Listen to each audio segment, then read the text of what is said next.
Maria, you are a recognized advocate for the freedom of press, which is absolutely critical and vital to everyone all over the world. And this summer, as you said, a Manila court found you guilty of cyber libel, a charge that your teams argue was meant to silence you from exposing corruption in the Philippines, which you just touched on there.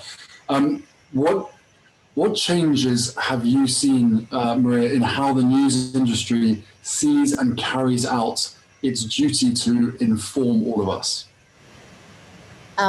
We have never been under such intense attack. So by next year, I'll have been a journalist for 35 years, right? I've worked in conflict areas. I've led teams in war zones. And at least in those areas, you know if the shooting is coming from here, how to protect yourself.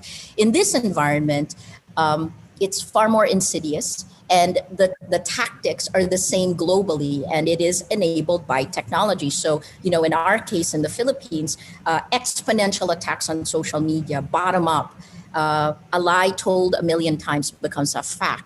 That began happening in 2016, so 4 years ago. And in 2016, they seeded the narrative, journalist equals criminal. 2017, you have President Duterte himself saying the same thing top down in his State of the Nation address. In 2018, the weaponization of the law happened, 11 cases filed against us.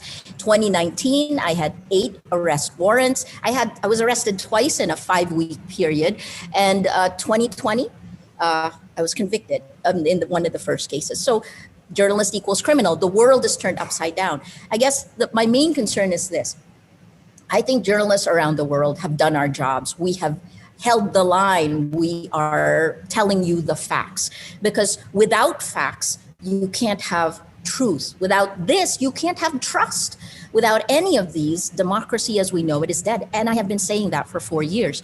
I think the last part is, with elections coming up in the United States, without facts, how can you have integrity of elections? With this kind of insidious manipulation that's happening online, how can voters choose, right? How can we know that this is the will of the people? I mean, these are huge issues, right? And I think we need a global collective to try to deal with this.